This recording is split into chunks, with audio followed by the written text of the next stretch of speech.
anh ấy ở bay biển ADV 7 à thế ok cái vậy thế thì điểm là cao bắt đố như là đó chơi này pi của muối vì thế hay là này lại sensor bỏ ABS thế như đâu muối phí 7 lại ABS này muối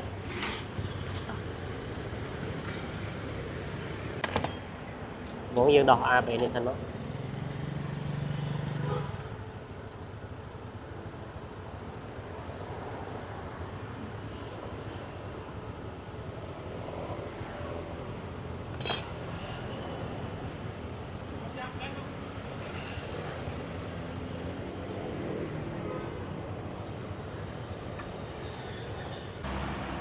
hay là lại nếu dương đỏ sau tan kèm đi mùi đó đấy.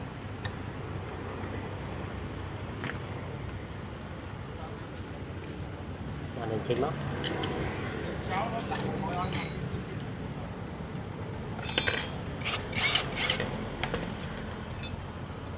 lên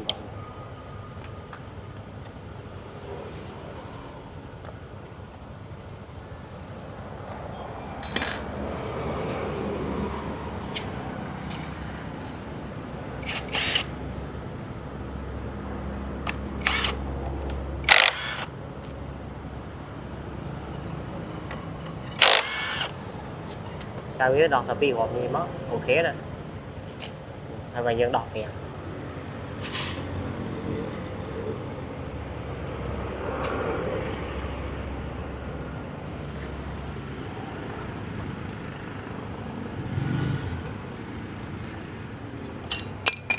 thế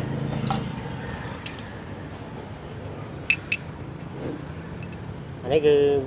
bay vẹn và nó cứ ó nè thế này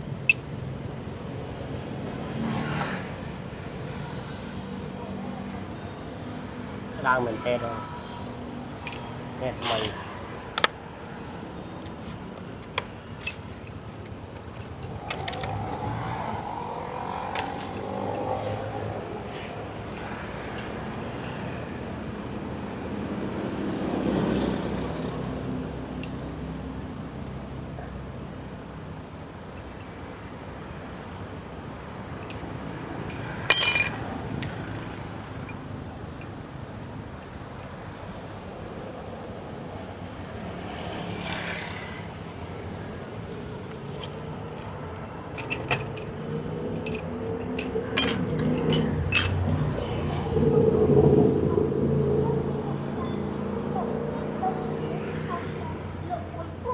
lấy đi những đồ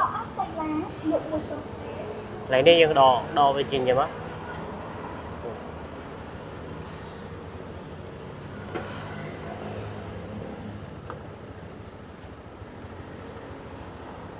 thế để thử liệp lành cô rồi đưa chu để xá này lại cho với nhé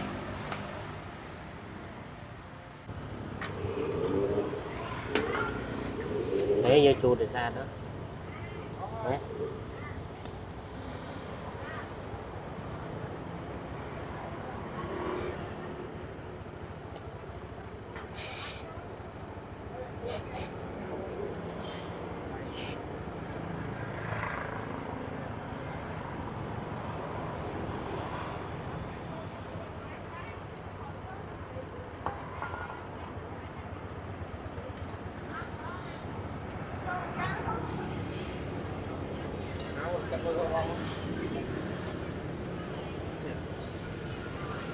Chăm đi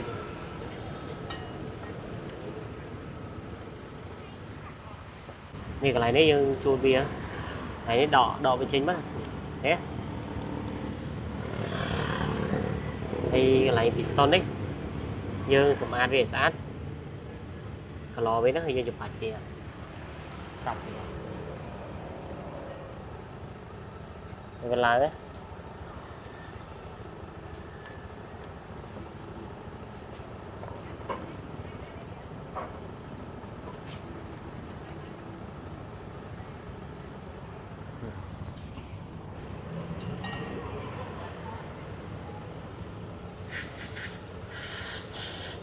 clean về xa đúng không